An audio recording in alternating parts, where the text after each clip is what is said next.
What's up, Sip Sip? So I'm here, sitting here thinking this Monday, Cinco de Mayo, but I was just thinking about the madness that's going on over the weekend and last week.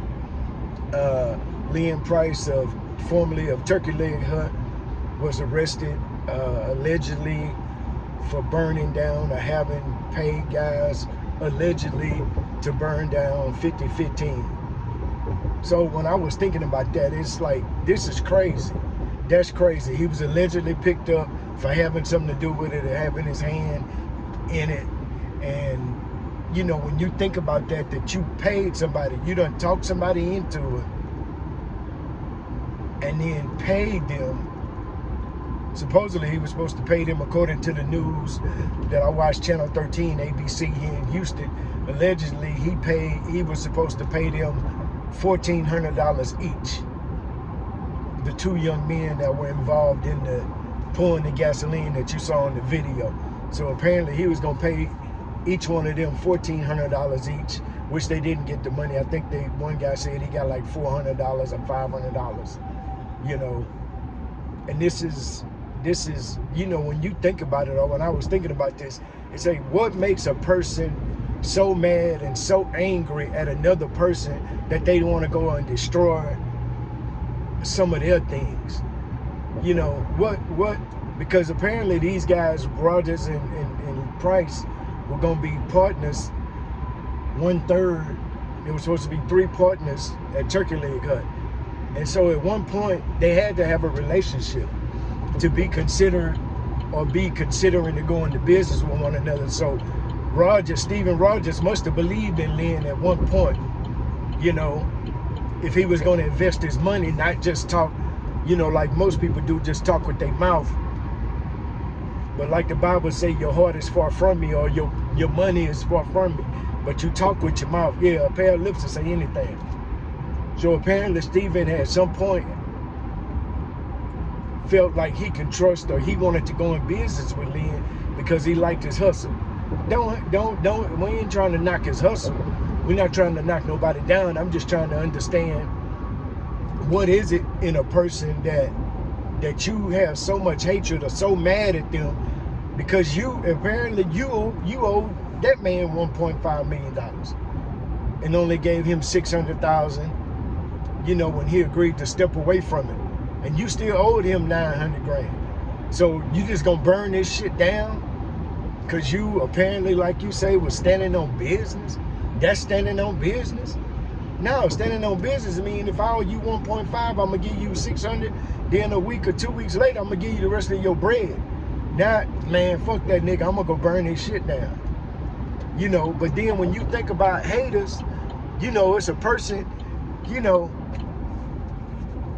it's a person that what is it in you that would make you want to go just tear somebody else's stuff down because your shit ain't working? And if you claim to be a hustler, you from the streets, you understand when you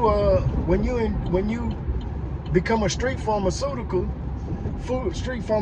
rep, unlicensed at the, you know, when you out there moving product, or your clients coming through the pharmacy, you understand what I'm saying? I can't get mad at that man because he got better product than mine. It may be a little fatter, a little longer. You know, I just need to change my game.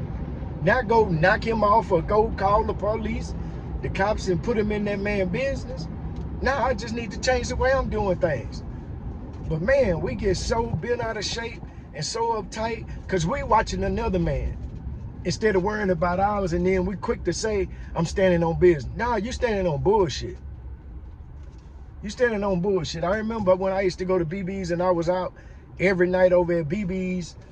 You understand me? And when I got my first Lincoln SUV, you know, and I went to Mr. Car Wash and got a all-you-can-wash. The first day I got it, I took it right over there with the second day. And the guy said, hey, all-you-can-wash is like $20.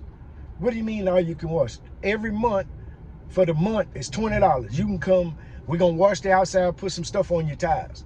You can come as much as you want. Well, it's actually turned out to be 30. The 1999 was only for a month. But after that, it was $30 a month. So I figured, shit, if I come every day, at least 20 days, I done cut that thing down to $1 something a car wash. That's my thinking. So that's what I did. So when I go to BB's, I would talk about that. You know, when people would say, man, you keep your car clean. Yeah, because I get it washed every day. Every day. Every day. Unbeknownst to me, because I'm in my lane doing what the fuck I do, it's another brother over there listening and hating. Hating. Because I get my car washed. Ain't got shit to do with his dirty ass car. Nothing. So one day I go in there, see somebody I know, I start talking to her, and this brother at the end of the bar who's sitting in my spot, the lady sitting in my spot, the lady that I used to go in there and drink with until she got enough feelings. You know, it was nothing sexual going on, but she just, you know. So they sitting over there and he keep looking. I'm like, damn, why this brother keep looking at me? So I go to the restroom, I come back, then he's standing behind my chair talking to the lady that I saw in there and was sitting next to. So when I walked up, I said, excuse me, brother. And then boom. And he was like, yeah, she's single. Like, yeah, she's single. Well, that ain't your bitch. Whatever. Just talking nonsense. So I pay my check, they pay their check, so we leaving out. And then I'm thinking, like, what the hell is this brother talking about? You know? So then we proceed to go out of the place, and the brother started talking crazy. Yeah, that bitch that you with, she say she's single. And I'm like, damn, bro, I don't know you, don't want to have nothing to do with you. Then so I tell him, I say, well, that little baby, that one that you went don't belong to you. She belong to everybody. So then he talking about, so what's up? I'm like, man, what's up? Brother, I don't even know you. So then I go to walk, and then this brother, I'm getting in my car, still talking to the young lady. We talking about something else, some trucking stuff. So then he starts walking to my car, and I say, man, stay right there. I don't know what you're doing, but I ain't for that. Then he proceeds to walk up to me, yeah, what you want to do? And I'm like, man, we too old for this, dog. We over 40 years old. You understand? And I don't know how old you are. You must be 35. You going on 40, man. We ain't got time to be out here acting crazy with one another like that. But then he kept walking up. I say, yo, bro, don't approach. So he's starting to walk. He at the front of my car now, and he talking crazy.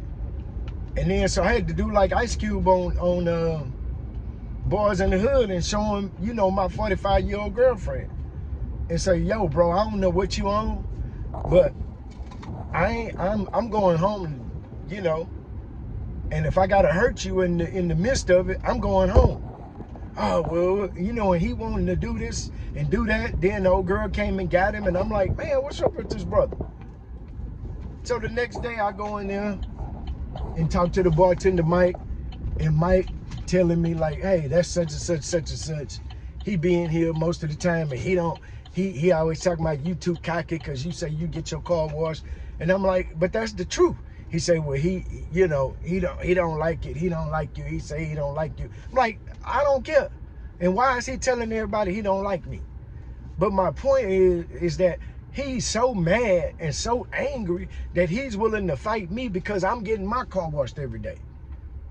He ain't paid $1, a dime, a nickel, or nothing. But that's what I'm saying. The hate and the anger and the disdain for other people and what they doing, man, it's crazy. The folk need to mind their goddamn business, stay in your lane, and if you say you standing on business, stand on business. This shit is crazy, man. It's crazy. I don't get it. I don't get it. You know, and this man done burned this club down. Now he getting ready to go to jail. All because he was standing on business. And got angry and got mad. But, you know, it's always the ones that say they the realists that turn out to be the fakest. You understand me? It's the ones that always say they the realists. They standing on business. They G, they this, they that. And then they turn out to be the fakest. I don't get it. You brothers out here, man, just it don't pay to be hard. You understand me? Stand on education. Stand on something else other than bullshit. Because that's what it seems like people standing on. And everybody I'm standing on business. Nah, you standing on some bullshit. But I don't get it. That's just the thoughts that go through my head. That's the shit I think about. And this is just me. Right? I ain't trying to be tough. I'm just being me. In my lane. Doing my job. Being at peace. Enjoying myself. Because life is short. Life is precious. And remember that if I have a candle and your candle is out, if I light your candle and give you light, give you heat or whatever it is that flame will produce, it doesn't take away from my flame. That's all. Y'all enjoy the rest of your day. Enjoy the rest of your month and this year. So, sip, sip.